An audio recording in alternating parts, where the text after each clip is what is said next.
Very very good morning to all of you. मैं कीर्ति राज सिंह बघेल स्वागत करता हूं आपका अपने GS classroom with GS circle में।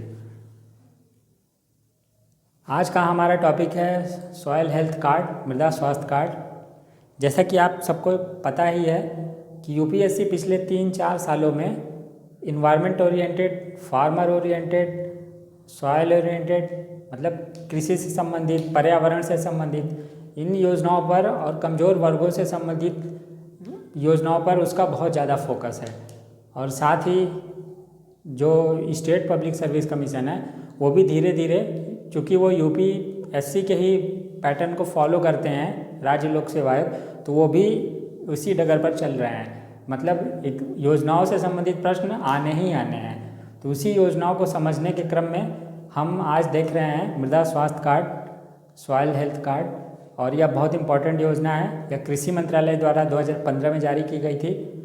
तो एक चीज़ हम समझ लेते हैं कि यूपीएससी किस तरह का प्रश्न पूछता है, स्टेट पब्लिक सर्विस किस तरह के प्रश्न पूछता है। तो इसको आप समझ लीजिए। यूपीएससी जो प्रश्न पूछता है वो उसका एक टारगेट होता है कि वो जो बेनिफिशरी हैं, जो लाभार्थी हैं, वो कौन से हैं, और जो वो अवेयरनेस फैलाने के लिए ही प्रश्न पूछता है यूपीएससी। टारगेट पूछेगा कि जो बेनिफिशरी है किस समुदाय को टारगेट करके वो योजना बनाया जा रहा है, वो उसके लाभार्थी कौन से हैं। साथ ही वो ये पूछेगा कि इसकी एलिजिबिलिटी क्या है, वो जो लाभार्थी हैं वो किस योग्यता के तहत इस योजना का लाभ उठा सकते हैं। अब हम देखेंगे कि स्टेट पब्लिक सर्विस कमीशन का प्रश्न पूछने का तरीका क्या है। तो स्टेट पब्लिक सर्विस कमीशन प्रश्न पूछते हैं, अभी ये शुरुआत है, तो जो प्रश्न पूछ रहे हैं वो वर्ष से संबंधित, यह योजना कौन जारी करता है ये पूछ लेते हैं। यह योजना किस वर्ष जारी हुई थी, अभी जो पीसीएस का ट्रेंड है वो किस वर्ष जारी हुई थी, उसी को वो फॉलो कर रहे हैं। तो हमारा ये ध्येय रहेगा हमारी क्लास का। जैसा कि आप जानते ही हैं कि हमने जितने भी पीछे क्लासेस ली हैं, चाहे जितने भी वीडियो बनाए हैं, ऑफलाइन भी मैं पढ़ाता हूँ प्रयागराज में, तो हमने कॉन्सेप्ट और फैक्ट और यूपीएससी और स्टेट पब्लिक सर्विस कमीशन दोनों को बैलेंस लेकर चला है कि ये वीडियो यूपीएससी देने वाले भी उसके काम आए और साथ ही लोक सेवा आयोग की तैयारी करने वालों के लिए भी काम आए। तो हम इस हिसाब से कॉन्सेप्ट और फैक्ट को, क्योंकि देखिए बाज़ार में या ऑनलाइन किसी भी स्टडी मटेरियल की कमी है नहीं। आप चले जाइए, किसी भी अथाह स्टडी मटेरियल है। अब ज़रूरत यहाँ पड़ती है, ये चैनल मैंने क्यों शुरू किया, ये चैनल बनाने का मेरा यही ध्येय था कि जो चीज़ें हैं जो बहुत ढेर सारी हैं और कन्फ्यूजिंग हैं उसको छोटा किया जाए और एक स्वस्थ माहौल बनाया जाए, ताकि आप एक ऐसा चैनल हो जिस पर केवल एग्ज़ाम ओरिएंटेड चीज़ें हों। आप उस पर क्लिक करिए प्लेलिस्ट पर, आपको केवल एग्ज़ाम ओरिएंटेड, इधर उधर की कोई बात नहीं, केवल एग्ज़ाम में क्या कॉन्सेप्ट पूछ रहा है, क्या ट्रेंड है, उसका भी अध्ययन करके मैं वीडियो बनाता हूँ। साथ ही वो स्टेट पब्लिक सर्विस कमीशन और यूपीएससी, संघ लोक सेवा आयोग, दोनों को बैलेंस करके चलता हूँ, ताकि आप एक ही वीडियो से आप दोनों परीक्षाओं को आसानी से क्लियर कर सकें। तो उस क्रम में जो स्टेट पब्लिक सर्विस कमीशन है वो उनके पूछने का प्रश्न तरीका थोड़ा सा अभी चेंज हुआ है। और संघ लोक सेवा आयोग का तो आप जानते ही हैं, थोड़ा सा डीप एनालिसिस करना पड़ता है, योजनाओं से संबंधित भी एनालिसिस ज़रूरी होती है। तो इसी क्रम में आज हम देख रहे हैं स्वास्थ्य, मृदा का स्वास्थ्य और उसे संबंधित एक कार्ड जारी की है कृषि मंत्रालय ने 2015 में, उसको कहते हैं मृदा स्वास्थ्य कार्ड, सॉयल हेल्थ कार्ड। तो आप समझ लीजिए, सबसे पहले इसका डायमेंशन क्या है प्रश्न का, ये किसने जारी किया था। सबसे पहले तो ये प्रश्न यही बन जाता है, बाई किसके द्वारा ये, तो यह मिनिस्ट्री ऑफ एग्रीकल्चर द्वारा, मिनिस्ट्री ऑफ एग्रीकल्चर द्वारा जारी किया गया था। Ministry of agriculture and farmer welfare, agriculture and farmer welfare, कृषि मंत्रालय ने इसे जारी किया था। एक तो ये आप जान लीजिए। दूसरे राज्य लोक सेवा आयोग के फैक्ट में देखेंगे कि ये किस वर्ष जारी हुआ था, कब, यह कब जारी हुआ था। तो यह हुआ था 2015 में। कृषि मंत्रालय ने इस योजना को 2015 में जारी किया था। इसे आप हमारे साथ नोट डाउन कर लीजिए, 2015 में इस योजना को जारी किया गया था। अब सवाल है कि ये कृषि हेल्थ कार्ड है क्या, यह जो कार्ड है मृदा स्वास्थ्य कार्ड, ये क्या चीज़। तो यह एक जैसे आपके पास एटीएम होता है ना कार्ड, या वोटर आईडी कार्ड होता है, ड्राइविंग लाइसेंस, उसी तरह ही मृदा का हेल्थ कार्ड है ये, मृदा हेल्थ कार्ड। मतलब यह एक प्रिंट क्या है ये, अगर ये प्रश्न है कि ये क्या है, तो यह प्रिंटेड कार्ड है, प्रिंटेड कार्ड है ये, दैट कॉन्टेंस, जो कि इस पर लिखा रहता है, that contains soil information, soil health information, कृषि के स्वास्थ्य से संबंधित सूचनाएं होती हैं, ऑन 12 पैरामीटर्स। ये इम्पॉर्टेंट है, 12 पैरामीटर्स पर कृषि से, भूमि से संबंधित, किसी क्षेत्र की भूमि, उसमें पोषक तत्व कैसे हैं, उसका फिजिकल पैरामीटर क्या है, ये सारी सूचनाएं 12 पैरामीटर्स के अंतर्गत दी जाती हैं। तो ये याद रखिएगा 12 पैरामीटर्स। तो यह मिनिस्ट्री ऑफ एग्रीकल्चर और फार्मर वेलफेयर द्वारा जारी की गई थी 2015 में। और 12 पैरामीटर, 12 शीर्षक के अंतर्गत किसी क्षेत्र की भूमि कैसी है और उसमें पोषक तत्व किस मात्रा में है, कम है, ज़्यादा है, अम्लीय है, भूमि क्षारीय है, इन सब सारी सूचनाओं को 12 पैरामीटर्स। तो हमने क्या किया है, हमने इन 12 पैरामीटर्स को 4 शीर्षक में डिवाइड कर दिया है। जैसा कि आप जानते हैं कि मेरे पढ़ाने का तरीका याद करने पे ज़्यादा जोर नहीं, समझने पे रहता है। तो ये जो 4 शीर्षक में हमने इसको डिवाइड किया है, इससे आप इजीली कभी भी इसको कवर कर सकते हैं, याद करने की कोई ज़रूरत नहीं है। तो अब हम देख लेंगे ये 12 पैरामीटर्स कौन कौन से हैं, इसे आप नोट डाउन कर लिए होंगे। अब हम जल्दी से देख लेते हैं कि ये 12 पैरामीटर्स कौन कौन से हैं। ये जो सॉइल हेल्थ कार्ड है, ये 12 पैरामीटर्स पर उसमें मृदा की सूचना देता है, 12 पैरामीटर्स। अब हमने क्या किया है, इन 12 पैरामीटर्स का 4 भागों में डिवीज़न कर दिया है, ठीक है। पहला है माइक्रो न्यूट्रिएंट्स, माइक्रो दीर्घ पोषक तत्व। मृदा है, मृदा के अंतर्गत सूक्ष्म पोषक तत्व मृदा की ज़रूरत होती है और दीर्घ पोषक तत्व की ज़रूरत होती है। तो एक डिवीज़न है इसका माइक्रो न्यूट्रिएंट्स, दूसरा डिवीज़न है माइक्रो न्यूट्रिएंट्स, सूक्ष्म पोषक तत्व। ये 4 शीर्षक में हमने इसको बांट दिया है। ये दीर्घ हो गया और ये सूक्ष्म हो गया, ठीक है। और दूसरा है सेकेंडरी न्यूट्रिएंट्स। कुछ सेकेंडरी न्यूट्रिएंट्स, जब प्राइमरी न्यूट्रिएंट्स की ज़रूरत खत्म होती है, जैसे माइक्रो न्यूट्रिएंट्स हैं, प्राइमरी न्यूट्रिएंट्स है, इसकी ज़रूरत जब हो जाती है तो मृदा को सेकेंडरी कुछ न्यूट्रिएंट्स की ज़रूरत होती है। तो ये जो 12 पैरामीटर्स हैं, हमने इसको 4 भागों में बांट दिया है। और कुछ होते हैं फिजिकल पैरामीटर्स, फिजिकल पैरामीटर्स होते हैं कुछ। ये मृदा स्वास्थ्य कार्ड में कुछ फिजिकल पैरामीटर्स भी दिए हुए हैं। तो अब हमने ये जो 12 पैरामीटर्स हैं, उनका डिवीज़न आपके समझने के लिए 4 भागों में इसको हम डिवाइड कर दिए। अब सवाल है कि माइक्रो न्यूट्रिएंट्स होता क्या है। किसी भी क्षेत्र की मृदा को जो पार्टिकल पर मिलियन, पार्ट पर मिलियन, तो अगर ये बहुत हैं क्या, ये नाइट्रोजन है, फास्फोरस है और NPK बोलते हैं, पोटेशियम है, ठीक है, NPK। ये दीर्घ हैं, ये 1% ppm से ज़्यादा की ज़रूरत जब होती है, इनके से ज़्यादा की ज़रूरत होती है, ठीक है। वो पोषक तत्व, हम दीर्घ पोषक तत्व के बारे में हम आपको समझा देना थोड़ा सा। वो पोषक तत्व जिनकी ज़रूरत मृदा को 1% ppm, पार्ट पर मिलियन से ज़्यादा होती है, वो दीर्घ पोषक तत्व के अंतर्गत होते हैं। ये कौन है, ये नाइट्रोजन है, फास्फोरस है और पोटेशियम है। नाइट्रोजन, फास्फोरस, पोटेशियम, ठीक है।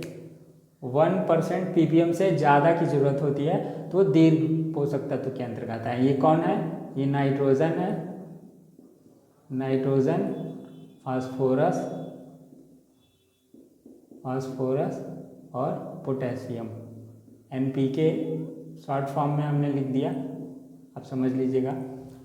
दीर्घ पोषक तत्व कौन है, वे पोषक तत्व जिनकी ज़रूरत मृदा को 1% पार्ट पर मिलियन से ज़्यादा होती है तो 1 ppm तो दीर्घ पोषक तत्व के अंतर्गत आते हैं। ठीक है, दीर्घ पोषक तत्व 1 ppm से ज़्यादा। और सूक्ष्म पोषक तत्व देख लेते हैं। ये जो 1% ppm से कम ज़रूरत होती है। जब मृदा को किसी पोषक तत्व की ज़रूरत 1% ppm से कम होती है तो वो सूक्ष्म पोषक तत्व कहलाते हैं। कॉन्सेप्ट के अंतर्गत हम, जैसा कि आप जानते ही हैं, कॉन्सेप्ट बताते हैं हम, और ये बहुत ज़रूरी होता है। दीर्घ पोषक तत्व क्या है, सूक्ष्म पोषक तत्व क्या है, जब हमें इसकी जानकारी होगी तो हम चीज़ों को ज़्यादा अच्छे से समझ पाएंगे। तो दीर्घ पोषक तत्व और लघु सूक्ष्म पोषक तत्व क्या होते हैं हमने आपको बता दिया। जब मृदा को 1% ppm से ज़्यादा की ज़रूरत होती है पोषक तत्वों की तो वो दीर्घ पोषक तत्व कहलाते हैं। कौन है? नाइट्रोजन, फास्फोरस और पोटेशियम। जब मृदा को किसी पोषक तत्व की ज़रूरत 1% ppm से कम होती है तो सूक्ष्म पोषक तत्व कहे जाते हैं। ये कौन से हैं? ये कॉपर है, जिंक है, कॉपर, जिंक, मैंगनीज है, ये मैंगनीज है, ठीक है, आयरन है, आयरन और बोरान, ये सूक्ष्म पोषक तत्व है। बी से हो गया बोरान। तो ये आप लोगों ने देखा। दीर्घ पोषक तत्व कौन से हैं? Nitrogen, NPK, nitrogen, phosphorus, potassium. सूक्ष्म पोषक तत्व कौन से हैं? जिनकी ज़रूरत 1% ppm से कम होती है वो कॉपर, जिंक, मैंगनीज, आयरन और बोरान, ये हो गए। तो इन 12 पैरामीटर्स को हमने 3 और 5, 8 शीर्षक इधर हो गए। अब सेकेंडरी न्यूट्रिएंट्स को क्या है? ये सल्फर या गंधक है। ठीक है, S ये गंधक है, ये सेकेंडरी। जब प्राइमरी न्यूट्रिएंट्स ये होते हैं वो सेकेंडरी। जब प्राइमरी न्यूट्रिएंट्स की पूर्ति हो जाती है तो सेकेंडरी न्यूट्रिएंट्स की ज़रूरत मृदा को पड़ती है। तो ये क्या है? ये सल्फर है, गंधक है। फिजिकल पैरामीटर, ये मृदा स्वास्थ्य कार्ड जो है 12 पैरामीटर्स पर होता है। तो 3 पैरामीटर इधर हो गए माइक्रो न्यूट्रिएंट्स, 5 पैरामीटर इधर हो गए माइक्रो न्यूट्रिएंट्स, और 1 पैरामीटर ये है सेकेंडरी न्यूट्रिएंट्स। तो 5 3 8 1 9, 3 फिजिकल पैरामीटर होते हैं। ये क्या होता है? मृदा का कुछ pH होता है। pH का होता है मतलब होता है कि मृदा अम्लीय है या क्षारीय है, अम्लीय है या क्षारीय है। ठीक है, ये अम्लीय है कि क्षारीय है। दूसरा होता है ऑर्गेनिक कार्बन। ऑर्गेनिक कार्बन का अर्थ होता है कि जो देखिए, ऑर्गेनिक कार्बन मतलब जैव कार्बन। जैव कार्बन क्या है? जब पादप होते हैं वो सड़ गल जाते हैं, उनका अपघटन हो जाता है जीवाणुओं द्वारा, कवक द्वारा, बैक्टीरिया द्वारा, केंचुओं द्वारा, सूक्ष्म जीवों द्वारा। तो और उसी तरह जानवर होते हैं, वो भी जब उन मरते हैं तो सूक्ष्म जीवों जैसे केंचुओं और जीवाणुओं, कवकों द्वारा उसका मृदा में अपघटन कर दिया जाता है। तो ये उनका जो कार्बन, चूँकि पादप में भी कार्बन होता है, जीवों में भी कार्बन होता है, तो ये कार्बन होता है मिट्टी में मिल जाता है। जो अपघटक होते हैं उसका अपघटन कर देते हैं तो वो मिट्टी में मिल जाता है। तो यही जीव कार्बन है, जैव कार्बन है, ऑर्गेनिक कार्बन। इसी ऑर्गेनिक कार्बन की बात हो रही है। तो ये ऑर्गेनिक कार्बन क्या है?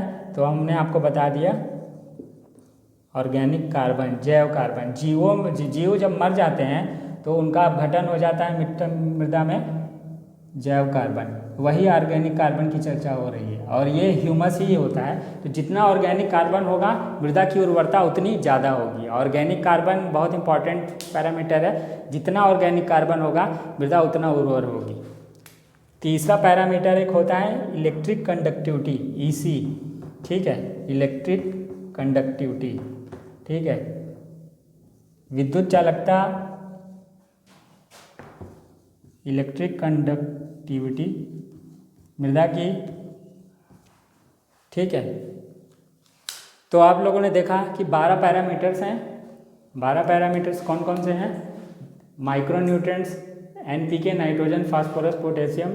माइक्रो न्यूट्रिएंट्स, सॉरी वो माइक्रो है, ये माइक्रो है। दीर्घ पोषक तत्व, सूक्ष्म पोषक तत्व, ये कौन से हैं? कॉपर, ये 1% ppm से ज़्यादा इनकी ज़रूरत हो रही है, और ये 1% ppm से कम मृदा को इनकी ज़रूरत होती है। तो ये सूक्ष्म पोषक तत्व का है। ये कौन से हैं? कॉपर है, जिंक है, मैंगनीज है, आयरन है, बोरान है। अब सेकेंडरी न्यूट्रिएंट्स कौन से हैं? तो सल्फर है, फिजिकल पैरामीटर कौन कौन से हैं? तो पीएच है, मृदा अम्लीय है या क्षारीय है। ओसी ऑर्गेनिक कार्बन, उसमें जैव कार्बन की मात्रा कितनी है। पादप जो सड़ गल गए और जानवर जो मर गए उनका अपघटन सूक्ष्म जीवों जीवाणुओं कवकों द्वारा होता है, तो वो मृदा में कितना है। जितना ज़्यादा होगा मृदा उतना उर्वर होगी। Electricity conductivity UC. तो ये 12 पैरामीटर्स को हमने 4 भागों में डिवीज़न किया और आप इजीली इसको याद कर लें, इसलिए इसको हमने इस तरह ग्राफ के माध्यम से समझाया। अब इसमें 2 प्रश्न पीसीएस की दृष्टि से इम्पॉर्टेंट है। अगर ये कोई पूछ दे कि अगर मृदा अम्लीय है तो उसका निवारण कैसे होगा, उसका सुधार कैसे होगा, या मृदा क्षारीय है तो उसका सुधार कैसे होगा। तो अब आप कुछ 3-4 फैक्ट्स और इम्पॉर्टेंट कॉन्सेप्ट आपको हम देंगे, जो एक बोनस टिप होगा इस क्लास का। तो आप इसे नोट डाउन कर लिए होंगे, हमें उम्मीद है। हम इसको अब मिटा रहे हैं। तो अब हम देखेंगे, इसको अच्छे से याद कर लीजिएगा, ये आपके बहुत काम आएगा। आने वाले किसी भी परीक्षा में इससे संबंधित प्रश्न जरूर आएंगे, जहाँ तक मेरा अनुभव है। आए भी हैं, आगे भी आ सकते हैं, क्योंकि ये योजना कंटिन्यू चल रही है और किसानों के हित में है, मृदा के हित में है, राष्ट्र के हित में है। तो अब अगर ये पूछे कि मृदा अगर अम्लीय है तो अम्लीय मृदा सुधारक क्या है। ठीक है, अम्लीय मृदा सुधारक ये केमिस्ट्री में भी पूछ सकता है, एग्रीकल्चर में भी पूछ सकता है, और साथ ही ये इन्वायरमेंट में भी ये पूछ सकता है। अम्लीय मृदा सुधारक, ये प्रश्न कई दृष्टि से इम्पोर्टेंट है, बहुत इम्पोर्टेंट प्रश्न है, इसको आप देख लें। तो अम्लीय मृदा सुधारक अगर पूछेगा तो क्या है, तो अम्लीय मृदा सुधारक होता है CaCO3, चूना पत्थर। ठीक है, चूना पत्थर और बुझा हुआ चूना, बुझा चूना, इन 2 से अम्लीय मृदा अगर है तो उसको क्षारीय किया जा सकता है और उसमें उस मृदा के गुण में परिवर्तन किया जा सकता है। अब प्रश्न है, क्षारीय मृदा सुधारक क्या है। क्षारीय मृदा सुधारक, क्षारीय मृदा सुधारक ये क्या है, तो ये जिप्सम का प्रयोग करके क्षारीय मृदा का सुधार किया जाता है, उसकी गुणवत्ता में परिवर्तन किया जाता है। जिप्सम क्या होता है, CaSO4 हाफ H2O, ये होता है जिप्सम। ठीक है, इसको जिप्सम बोलते हैं, जिप्सम। ये बहुत इंपॉर्टेंट प्रश्न है, केमिस्ट्री में भी आता है, एनवायरनमेंट में भी और एग्रीकल्चर में। तो अम्लीय मृदा सुधारक अगर आपसे प्रश्न पूछे तो कैल्शियम कार्बोनेट, चूना पत्थर या बुझा चूना से उसका सुधार किया जाता है। क्षारीय मृदा सुधारक अगर पूछे तो कैल्शियम सल्फेट या जिप्सम से उसका सुधार किया जाता है। अब अगर ये सवाल है कि मृदा स्वास्थ्य कार्ड पे वापस आते हैं कि मृदा स्वास्थ्य कार्ड का जो है कितने वर्ष पर इसका वो किया जाता है, जो मृदा सॉइल कंपोजिशन एनालिसिस है, मृदा का जो सर्वेक्षण होता है कितने वर्ष पर होता है और कौन करता है, ये देख लेते हैं जल्दी से।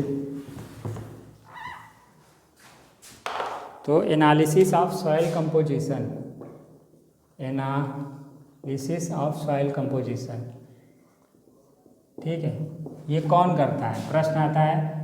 ये मृदा स्वास्थ्य कार्ड का जो है एनालिसिस कौन करता है, ये किसकी जिम्मेदारी है, तो ये स्टेट गवर्नमेंट द्वारा होता है। ठीक है, ये स्टेट गवर्नमेंट द्वारा, सेंट्रल गवर्नमेंट की ये योजना है, लेकिन जो स्टेट गवर्नमेंट है उसकी जिम्मेदारी है कि मृदा का सर्वेक्षण करे, सॉइल कंपोजिशन, मृदा संगठन सर्वेक्षण, मृदा संगठन, मृदा में जो पोषक तत्व हैं और जो 12 पैरामीटर्स की चर्चा की गई है उसका जो एनालिसिस है वो कौन करेगा, तो वो स्टेट गवर्नमेंट की जिम्मेदारी है, मृदा संगठन की। ठीक है, और दूसरा है कि कितने कब किया जाता है, एवरी 2 ईयर्स, प्रत्येक 2 वर्ष पर, एवरी 2 ईयर्स, प्रत्येक 2 वर्ष पर state government soil composition analysis कराती है कि किसी क्षेत्र की या किसी किसान की जो भूमि है उसमें ये 12 पैरामीटर्स जो हैं डिफाइन, अभी हमने आपको बताया जो मृदा स्वास्थ्य कार्ड पर होते हैं वो हैं कि नहीं, और मृदा की गुणवत्ता बरकरार है कि नहीं। तो यह 2 वर्ष पे होता है, एवरी 2 ईयर्स, एवरी 2 ईयर्स, 2 वर्ष, और साथ ही यह स्टेट गवर्नमेंट। और आप लोगों ने देखा मृदा स्वास्थ्य कार्ड, सॉइल हेल्थ कार्ड, और अब हम ऐसे ही आपके लिए जानकारी वर्धक और क्या कहते हैं जो कि एग्ज़ाम ओरिएंटेड भी हो और स्टेट पब्लिक सर्विस कमीशन और यूपीएससी दोनों को टारगेट करके एक ही वीडियो बना दिया जाए ताकि आपको बहुत ज़्यादा परेशान होने की ज़रूरत ना हो। तो चैनल को सब्सक्राइब ज़रूर करिए, वीडियो को ज़्यादा से ज़्यादा लाइक करिए, शेयर करिए और अपने कमेंट करिए ताकि हम कमेंट करके ये पूछिए हमसे कि किस तरह के प्रश्न आते हैं और क्या हमें सुधार करना चाहिए। तो हम उस अकॉर्डिंग आपकी ज़रूरतों की पूर्ति करेंगे, उस पर वीडियो बनाएंगे और लाभदायक जो आपके हर एग्ज़ाम की दृष्टि से लाभदायक होगा। एक वीडियो होगा और कई एग्ज़ाम को टारगेट वो करेगा। तो चैनल को सब्सक्राइब ज़रूर करिएगा। हम ऐसे ही यूपीएससी की सरकारी योजनाओं के प्लेलिस्ट तैयार कर रहे हैं और उसमें आगे भी ऐसे ही योजनाओं को उस पर चर्चा की जाएगी और उसका एनालिसिस किया जाएगा। तो चैनल को सब्सक्राइब करिए, वीडियो को ज़्यादा से ज़्यादा शेयर करिए, लाइक करिए और कमेंट ज़रूर करिए। बताइए हमें कि कैसे लगा आपको और इसमें क्या सुधार की गुंजाइश है, कैसे प्रश्न बनते हैं स्टेट पब्लिक सर्विस कमीशन में। तो हम अपना अनुभव आपके साथ शेयर करेंगे। मिलते हैं अपनी नेक्स्ट क्लास में, तब तक के लिए आपका बहुत बहुत धन्यवाद।